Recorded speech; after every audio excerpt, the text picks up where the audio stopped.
Le Symposium international sur l'héritage et le développement de la médecine traditionnelle chinoise 2025, la cérémonie de lancement de l'initiative mondiale de diffusion culturelle de la médecine traditionnelle chinoise, ainsi que la 3e conférence internationale sino-française sur le dialogue médical se sont tenues avec succès le 26 juin à Beijing. Lors de la cérémonie d'ouverture du symposium, M. Chen Zhu, membre de l'Académie des sciences de Chine, a prononcé le discours inaugural.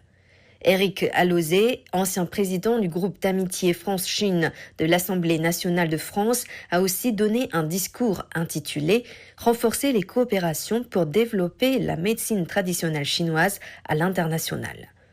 Cet événement comprenait aussi des tables rondes interactives, des performances culturelles illustrant la richesse patrimoniale de cette médecine millénaire, ainsi qu'une cérémonie d'intronisation prestigieuse des maîtres internationaux en médecine traditionnelle chinoise. Je pense que c'est une médecine qui permet de soigner à moindre coût par rapport à la médecine occidentale et avec beaucoup moins d'effets secondaires et surtout de pouvoir vraiment, je pense que miser sur la prise en charge globale de la personne, c'est très important, notamment par la diététique, l'exercice physique, des choses qui nous manquent un petit peu en France actuellement avec des gens qui sont très sédentaires et qui s'alimentent très mal, ce qui développe beaucoup de pathologies qu'on pourrait éviter en fait, je pense. Mes attentes seraient en termes de diffusion. Je pense que c'est encore une pratique qui dans les hôpitaux est peu représentée. Il y a plus de pratiques par des médecins généralistes, acupuncteurs, et qui n'exercent pas forcément en centre hospitalier. Et je pense qu'on a beaucoup à en attendre pour les hôpitaux, ce qui permettrait en plus de l'ouvrir à beaucoup plus de patients qui n'iront pas forcément consulter en ville, mais là, intégrer à leur prise en charge spécifique. Donc je pense qu'il y a beaucoup à faire dans ce développement. Lors de cet événement, une réunion d'échanges médicaux sino-français et un stage de perfectionnement destiné aux praticiens français en médecine traditionnelle chinoise ont également été organisés. Bonjour à tous, bienvenue dans l'émission Rencontre. Au moment où le secteur de la santé est en pleine mutation à l'échelle mondiale, la médecine traditionnelle chinoise souffre désormais sur l'extérieur. Elle ne se limite pas à la simple pratique thérapeutique, mais transmet également une sagesse de vie ancestrale issue de l'Orient. Comment cette médecine traditionnelle peut-elle dialoguer avec la médecine moderne? De quelle manière peut-elle être comprise au-delà des différences culturelles? Autant de questions que nous allons aborder dans l'émission d'aujourd'hui.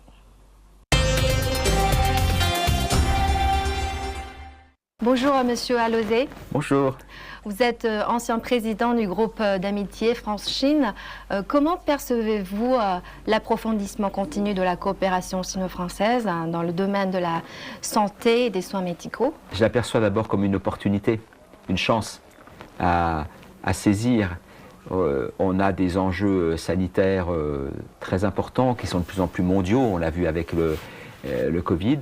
Et il faut utiliser toutes nos ressources de connaissances, de savoir en médecine. Donc il faut mieux partager toutes ces connaissances, essayer de les rapprocher, voir ce qui les rapproche, voir les différences.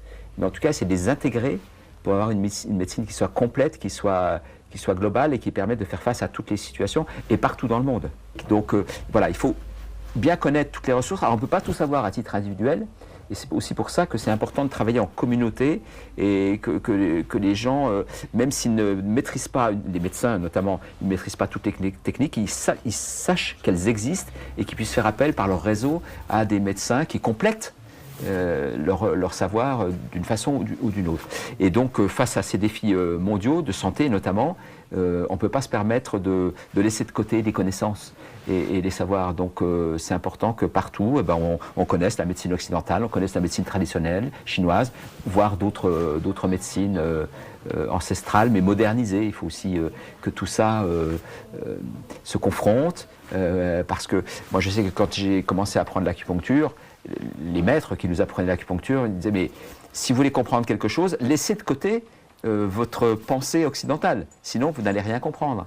Et c'était vrai, il faut se décentrer culturellement pour rentrer dans un autre univers. Vous avez appris personnellement l'acupuncture? Oui. À la fin de mes études médicales, j'étais un petit peu déçu, frustré, quand je rencontrais des patients à l'hôpital, avec mes connaissances de médecine occidentale, parfois je me disais mais ça ne me suffit pas pour pouvoir répondre à l'attente du patient. Et donc j'ai cherché d'autres façons d'intégrer ce que le patient me livrait et que je n'étais pas capable d'intégrer avec mes connaissances occidentales.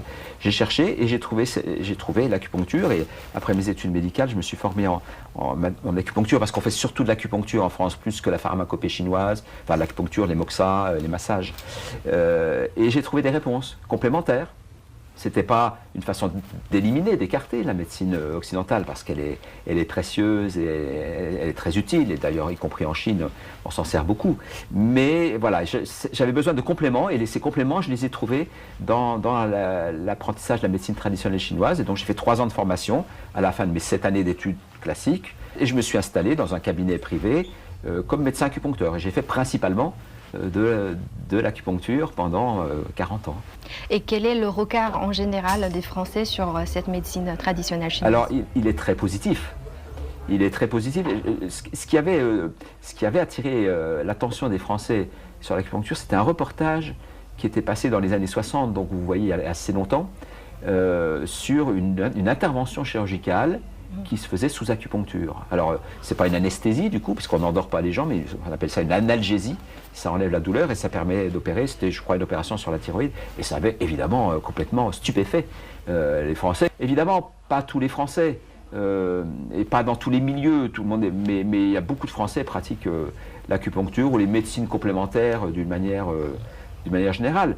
Aussi parce qu'ils étaient confrontés à des insuffisances de la médecine occidentale, parfois des effets secondaires aussi, des traitements médicamenteux. Donc il y a diverses raisons, ou certains qui ont plus ou moins un attachement à une vision plus globale de leur santé, la relation entre le physique et le psychique, la relation de l'individu dans l'environnement. Ils ont par culture personnelle, parce qu'ils l'ont appris, cette sensibilité, et ils vont aller plus naturellement vers des médecines plus globales, comme la médecine traditionnelle chinoise. Donc vous voyez, c'est soit parce que échec de la médecine classique, effets secondaires, la médecine classique, ou par culture, parce qu'ils ont, voilà, ça leur parle, la médecine globale. Selon vous, quelle place devrait occuper la médecine traditionnelle chinoise dans les systèmes de santé mondiaux? Alors, il y a plusieurs intérêts à développer la médecine traditionnelle chinoise. Déjà parce qu'en soi, elle apporte des services que n'apporte pas la médecine occidentale, donc elle est complémentaire, enfin, elle ne remplace pas. Elle est complémentaire dans certaines situations, mais elle a d'autres intérêts. C'est une médecine qui est accessible sans beaucoup de moyens. On n'a pas besoin d'un laboratoire pharmaceutique qui fabrique des médicaments, ou toujours d'hôpitaux. Enfin, en France, en tout cas, il se trouve qu'en Chine, les médecins traditionnels travaillent dans des hôpitaux, mais c'est l'organisation des soins qui est comme ça. Mais il n'y a pas besoin de beaucoup de moyens. C'est assez facile et assez économique. Donc c'est socialement, financièrement accessible à peu près à tout le monde sur la planète. Donc en ce sens, elle a une vocation universelle. Je pense qu'il y a un autre intérêt aussi, c'est qu'elle développe chez les patients qui pratiquent cette médecine une approche différente de leur santé. Ils sont plus attentifs à ce qu'ils mangent, aux saveurs, aux odeurs, à leur hygiène physique, à leur santé mentale, à leurs émotions, contrôler. Et puis, à mon avis, un des troisième intérêt pour que ça se développe partout dans le monde, c'est que, comme c'est un peu ce que je disais précédemment, mais c'est une autre dimension, comme ça incite à être plus proche de la nature, et bien finalement, ça incite aussi à plus respecter la nature. Donc il y a une dimension, pour moi qui fais de la politique et dans l'écologie, il y a une dimension écologique et écologiste dans la médecine traditionnelle chinoise. Et puis je pense, dernier argument, qui rapproche les peuples de toute la Terre, c'est que c'est un langage universel que tout le monde comprend. Et comment percevez-vous l'évolution et le potentiel du développement de la médecine intégrative qui associe la médecine chinoise et la médecine occidentale dans le futur de la pratique? Je pense que ça passera, et nous on a fait l'expérience là, pendant ces 15 jours à Pékin, on en discute aussi entre nous en France, ça passera par le fait que les médecins qui ne pratiquent pas ces disciplines, qui n'y sont pas forcément sensibles, qui ne sont pas intéressés à ces médecines, puissent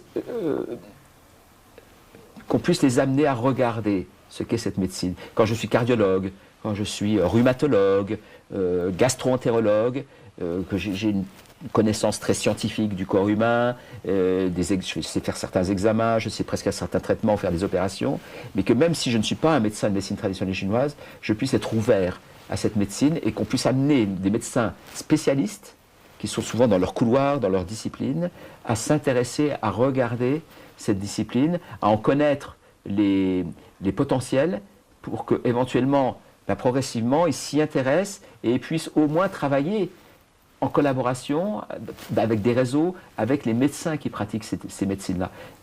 Quand des médecins spécialistes donnent une crédibilité à la médecine traditionnelle chinoise, ça peut avancer plus vite. Voilà. Chez nous, ça a été essentiellement jusque-là des médecins généralistes qui faisaient de l'acupuncture. Mais là, on voit de plus en plus de spécialistes, des gynécologues obstétriciens qui vont l'utiliser, parce qu'ils ont vu des sages-femmes qui pratiquaient l'acupuncture, ça les a un peu interrogés, donc eux-mêmes commencent à s'y intéresser. Donc ça va diffuser dans le milieu des spécialistes, et ça va permettre de développer l'acupuncture, et aussi dans leur relation avec les patients. Parce que parfois, on a eu des médecins allopathes, alors on dit allopathe, je ne sais pas si on comprend ce terme-là en chinois, enfin de médecine occidentale, qui non seulement ne connaissaient pas cette médecine, mais la critiquaient très fortement. On disait à la personne, non, surtout n'allez pas voir un médecin, un acupuncteur, tout ça est en train un peu de disparaître, et parce qu'on essaie de diffuser la connaissance dans ces milieux-là et de faire venir à la médecine traditionnelle des médecins spécialistes. La médecine traditionnelle chinoise n'est pas seulement une méthode thérapeutique, elle incarne aussi une philosophie de vie profondément ancrée dans la culture chinoise. Selon vous, quel rôle peut-elle jouer dans la promotion de la compréhension mutuelle et rapprochement culturel entre la Chine et la France? Absolument. Moi, quand j'ai appris l'acupuncture, je n'ai pas simplement appris une technique, j'ai appris une façon de penser. Alors, de penser le malade, la maladie dans son entièreté. En médecine allopathique, vous avez le physique d'un côté, le psychique de l'autre.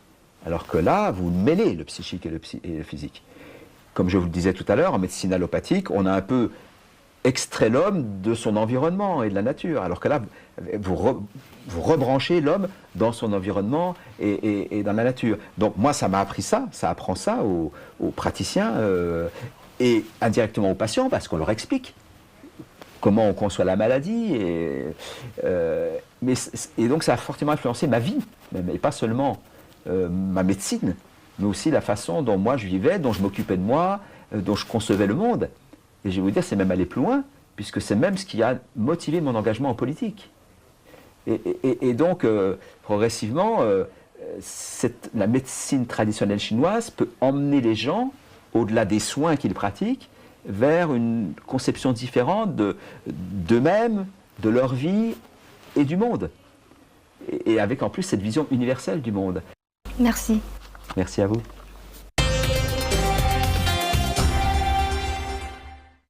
Bonjour Madame Pan, vous êtes engagée depuis longtemps à promouvoir les échanges sino-français. Selon vous, quelle est l'importance de la coopération médicale dans les échanges culturels? En tant que trésor de nos traditions chinoises, il est très important que la médecine traditionnelle chinoise soit intégrée dans le système de santé mondial. En cultivant les talents internationaux dans le domaine de la MTC et en utilisant la MTC comme un pont souple de la culture chinoise, nous pouvons établir un mécanisme de dialogue non gouvernemental et durable qui peut en fait jouer un rôle plus important dans les échanges entre les peuples.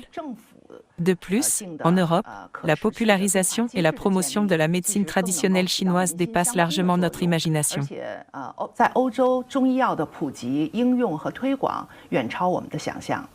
Quels sont les projets emblématiques menés par votre fondation dans le cadre de la coopération sino-française? Beijing Royal Charity Foundation est guidée par les 17 objectifs de développement durable des Nations Unies, dont nous avons mis en œuvre un total de 7 d'entre eux. Le troisième objectif vise à assurer la santé et le bien-être de tous, Et dans ce domaine, notre objectif principal est de promouvoir l'internationalisation de la médecine traditionnelle chinoise, qui est un vecteur très important pour nous. En plus de l'organisation de ces forums, nous organiserons aussi régulièrement des formations, des échanges et une coopération bidirectionnelle pour les talents chinois et français. Par exemple, les 27 médecins français qui ont participé au stage de perfectionnement de cette année sont tous des médecins professionnels qui ont obtenu des diplômes de médecine en France et qui pratiquent maintenant la MTC et ont obtenu des qualifications pour pratiquer la MTC en Europe et en France. Cependant, ils souhaitent avoir un niveau de compréhension plus élevé dans le domaine de la MTC, surtout dans la pratique. Nous avons également des cours personnalisés pour eux et nous leur fournirons l'enseignement le plus authentique et le plus ciblé en fonction de leurs antécédents respectifs, de leurs domaines respectifs et de certains de leurs points faibles.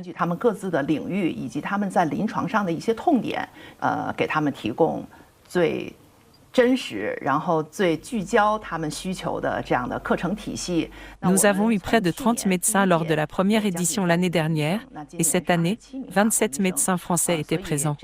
Nous allons continuer d'organiser ce genre de stage de perfectionnement.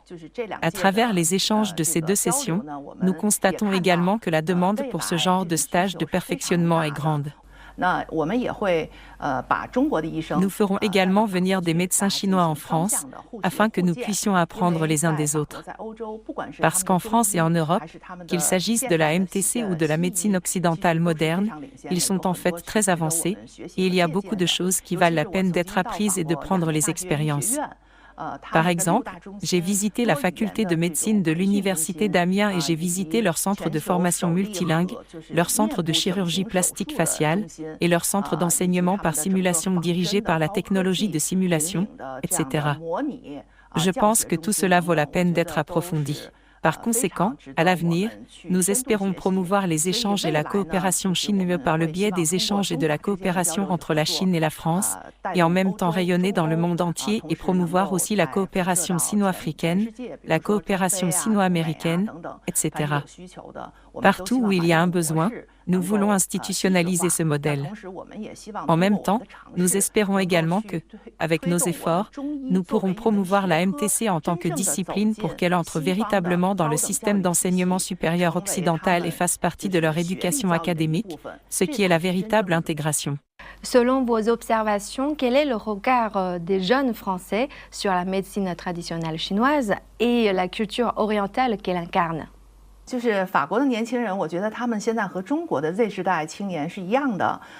En fait, je vois maintenant que la jeunesse française ressemble beaucoup à la jeunesse chinoise. Aujourd'hui, ces jeunes Chinois de la génération Z sont passionnés par la médecine chinoise et aiment beaucoup ce type de soins. C'est la même chose en France, parce que la France possède un héritage naturopathique relativement profond. La naturopathie utilise la médecine des plantes, puis est combinée avec les méridiens et les points d'acupuncture de la médecine traditionnelle chinoise. En France, il y a une conférence sur la naturopathie chaque année en été dans la région de la Forêt-Noire, à la frontière entre la France et l'Allemagne, et il y a en fait beaucoup de jeunes Français qui y participent. Et ces jeunes aiment bien apprendre le chinois et la culture traditionnelle chinoise, car la MTC est aussi une partie très représentative de la culture chinoise. À cet égard, nous espérons également que l'internationalisation de la MTC pourra aider à la popularisation de la culture chinoise. À l'avenir, nous espérons également qu'il y aura plus de jeunes médecins français qui rejoignent notre stage de perfectionnement sur la MTC et que leur capacité de communication, leur vitalité et leur innovation auront des effets inattendus sur le développement de la MTC. Merci. Bonjour, docteur Namdam. Bonjour. Vous êtes expert médical et responsable d'établissement de santé. Vous participez régulièrement à des projets de coopération médicale sino-française.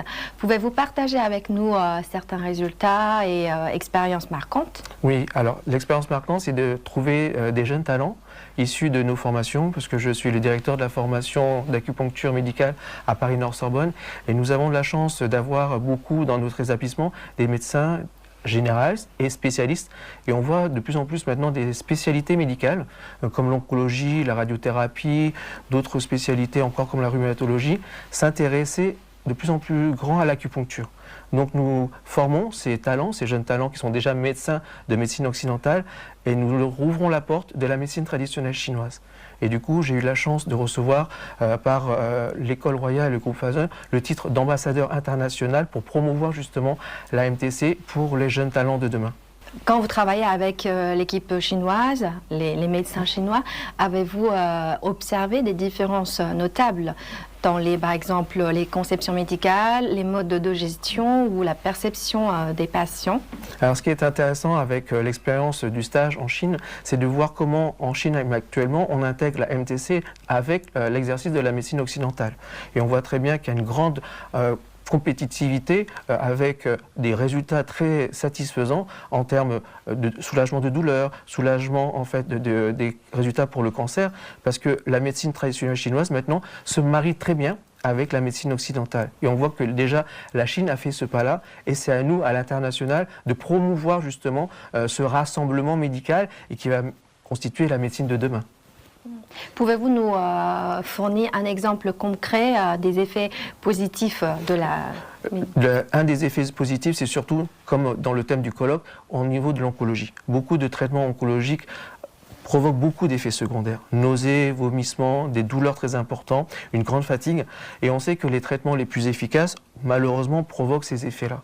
Donc du coup, si un patient est accompagné en plus par de la médecine traditionnelle chinoise, de l'acupuncture, il diminuera ses effets secondaires et ça lui permettra d'aller jusqu'au bout de son traitement. Donc c'est un grand mariage entre la puissance de la pharmacopée occidentale, mais couplé avec justement la résilience de la médecine chinoise qui permet au patient de tenir plus longtemps son traitement. Et ça, c'est un très très bon résultat. Vous êtes actuellement ambassadeur de la diffusion de la médecine traditionnelle chinoise. Pour vous, quels sont les points clés pour mieux promouvoir cette médecine ? Alors c'est un grand honneur déjà d'être reconnu dans notre travail. Être ambassadeur, ça implique 3 fonctions importantes. C'est d'abord la fonction culturelle d'échange, c'est-à-dire que les médecins français comprennent la logique des médecins chinois et vice-versa pour mieux cheminer vers la même destination, c'est-à-dire soulager la douleur, guérir le patient ou l'accompagner tout le long de sa maladie. L'autre fonction, c'est la fonction de soins et de recherche et pédagogique également, c'est-à-dire que pour soigner, il faut former.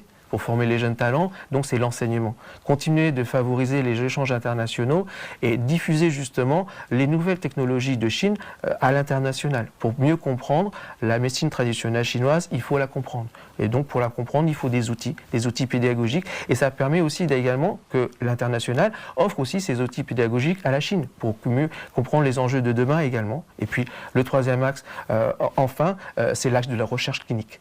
Le problème de la médecine traditionnelle chinoise, c'est qu'ils n'appliquaient pas forcément les standards de l'évidence-based médecine. Et du coup, l'intérêt d'être ambassadeur, c'est aussi de relier des ponts entre des méthodes de recherche pour les amener vers de la même méthodologie et du coup, pour rehausser le niveau des études internationales. C'est-à-dire qu'il y a des très très grandes études chinoises, mais qui sont si vous voulez, promues à l'international, et du coup ma mission principale c'est de favoriser, de valoriser toutes les grandes études chinoises qui ont été réalisées et les orienter vers les standards codes de la recherche occidentale. Vous parlez de la pédagogie. Soutenez-vous à l'introduction des cours ou de certification en médecine traditionnelle chinoise dans les facultés de médecine en France? Oui, alors exactement. Actuellement, la médecine traditionnelle chinoise est enseignée dans un cursus secondaire, c'est-à-dire qu'en France, pour exercer la médecine chinoise, il faut être soit sage-femme, soit médecin diplômé déjà, c'est-à-dire déjà d'avoir un métier diplômante, et du coup, vous pouvez être formé. Mais je pense qu'on peut inspirer les jeunes talents dès le premier cycle des études de médecine, c'est-à-dire introduire des options d'initiation à la médecine traditionnelle chinoise pour que eux puissent savoir leur orientation plus tard. Parfois, vous avez beaucoup d'étudiants en médecine qui rentrent en médecine mais qui ne sont pas du tout satisfaits du modèle médical parce que ça ne correspond pas à leurs valeurs. Peu de temps passé, par exemple, avec le patient, trop de numérisation de dossiers médicaux, beaucoup de résultats biologiques ou d'analyses technologiques alors qu'ils veulent rester proches du patient. Donc pour les étudiants qui sont en aspiration de clinique et de soins avec le corps du patient, la médecine chinoise était véritablement la voie justement vers laquelle il faut tendre. Donc plus on va justement promouvoir l'existence de la médecine chinoise chez les jeunes médecins, et mieux ils connaîtront leur orientation future, et plus nous aurons de praticiens en médecine chinoise à l'international. Est-ce qu'en France, aujourd'hui, quel genre de personnes demandent le traitement de la médecine traditionnelle chinoise? Alors vous avez des traitements de multiples. Vous avez des patients qui sont déjà très jeunes, par rapport à des problèmes d'insomnie, des bébés qui ont du mal justement à bien faire leur nuit, donc du coup on fait des petits massages par tuina, ou ça peut aller de la personne très âgée qui souffre de pathologies de rhumatisme, d'asthénie, ou parfois des problèmes de santé mentale, beaucoup d'anxiété, beaucoup de dépression. La société moderne isole les gens, donc du coup beaucoup de problèmes pour la santé mentale et le stress, et parfois aussi des pathologies plus lourdes comme le cancer, et des pathologies beaucoup plus légères, qui soient de l'accompagnement gynéco-obstétrical pour mettre au monde un bébé, c'est merveilleux. On ne peut pas donner beaucoup de médicaments pour une femme enceinte. Donc la médecine traditionnelle chinoise est un art de soins, d'accompagnement extrêmement adapté pour justement accompagner les mamans. Donc la médecine traditionnelle chinoise est une médecine, si vous voulez, qui accompagne la personne tout le long de sa vie. Mais ce qui est important de faire comprendre en Occident, ce n'est pas simplement une médecine parallèle, c'est une médecine en continuité des soins, du système de soins dans les pays qui sont déjà là. Donc ça veut dire que nous sommes partenaires gagnants-gagnants. Il ne faut jamais justement sous-estimer la force douce de la médecine chinoise, parce qu'elle permet d'accompagner en douceur, et ce qu'elle fait le mieux, c'est de la prévention. C'est-à-dire aller avant que la maladie arrive, parce que grâce à la médecine chinoise, on a déjà des soins lorsqu'on a déjà des signes symptomatiques. On n'attend pas le stade de maladie, on n'attend pas forcément le stade d'une lésion d'un organe ou d'un tissu ou d'une prise de sang qui se dérègle. Dès le sentiment de mal-être, on peut déjà accompagner la personne, et c'est là qu'on est fort, parce qu'on est dans la prévention. On arrive avant même qu'il y ait destruction. Et ça permet justement à l'organisme de se fortifier et à l'âme de la personne d'être plus en confiance avec elle-même. Aujourd'hui, en Chine, on encourage davantage le modèle d'intégration des services médicaux et soins aux personnes âgées. Quel regard apportez-vous sur ce modèle? Alors ce modèle, je pense qu'il est très pertinent. Plus on est âgé, parfois on a besoin de soins un peu plus techniques. On a besoin de chirurgie, on a besoin, vous voyez, comme la partie oncologique de cancer, d'être soigné. Et du coup, de réunir les deux, ça va permettre en fait que la personne qui a connu très longtemps la médecine traditionnelle chinoise ne soit pas désorientée, parce que c'est un art de soin qu'elle connaît, mais tout en bénéficiant de l'outil technique et performant de la médecine occidentale. Mais grâce à la médecine chinoise, comme je vous l'ai dit tout à l'heure, elle aura beaucoup moins d'effets secondaires. Pensez-vous qu'il serait possible de le développer en France? Alors, c'est une de mes missions justement. Nous développons de plus en plus, moi en tant que médecin coordinateur, l'introduction de la MTC dans les différents hôpitaux. Alors, hôpitaux de la PHP, des hôpitaux de Paris, mais également d'hôpitaux en province. Parce que chaque étudiant que nous formons est déjà lui-même un ambassadeur dans son hôpital. Donc, une fois qu'il est diplômé, il va ouvrir une unité de soins en médecine chinoise dans son centre. Donc du coup, l'intégration, elle se fait justement en douceur, justement grâce à la sélection des jeunes talents médicaux en Occident, qui soient également des ambassadeurs de la MTC dans leurs hôpitaux, et de fur et à mesure, nous avons obtenu de très bons résultats. Nous ouvrons à peu près une dizaine d'unités par an, ce qui est extraordinaire. Avant, on ne pouvait même pas en entendre parler, et maintenant, grâce à cette ouverture qu'a le monde également, grâce à la médecine chinoise, on découvre tous les bienfaits, et chaque médecin qui découvre les bienfaits est curieux d'apprendre. Du coup, nous formons également, mais nous inspirons d'autres médecins, et nous conversions justement vers une médecine qui est plurielle. Et que diriez-vous aux jeunes Français qui souhaitent apprendre la médecine chinoise et s'y former? Alors, je dirais que plus on commence tôt, mieux c'est, parce que c'est une métier de passion, et donc du coup, il faut un long cheminement, mais elle est très gratifiante. Elle permet de comprendre la psychologie du patient, la façon dont il fonctionne, et je dirais même que le fait d'étudier la médecine traditionnelle chinoise nous permet, nous-mêmes, en tant que praticiens, de rester le plus longtemps en bonne santé. Nous avons vu des grands maîtres là dans le colloque, c'est vrai qu'elles sont inspirantes. Ça permet de montrer quel est l'avenir de la médecine. Beaucoup de médecins, par contre, quand ils exercent la médecine occidentale, sont parfois fatigués, sont en burn-out, parce que l'exercice est stressant. Mais c'est vrai que quand vous rajoutez une touche de philosophie, une touche de compréhension énergétique de votre corps, vous évitez de vous épuiser. Donc c'est à la fois préventif et de soins pour les patients, mais je dirais que pour même nous, les praticiens, le fait d'exercer de la médecine chinoise nous préserve aussi de la maladie. Merci. Je vous en prie. Voilà, c'est la fin de cette émission Rencontre. Merci de nous avoir suivis. À la prochaine.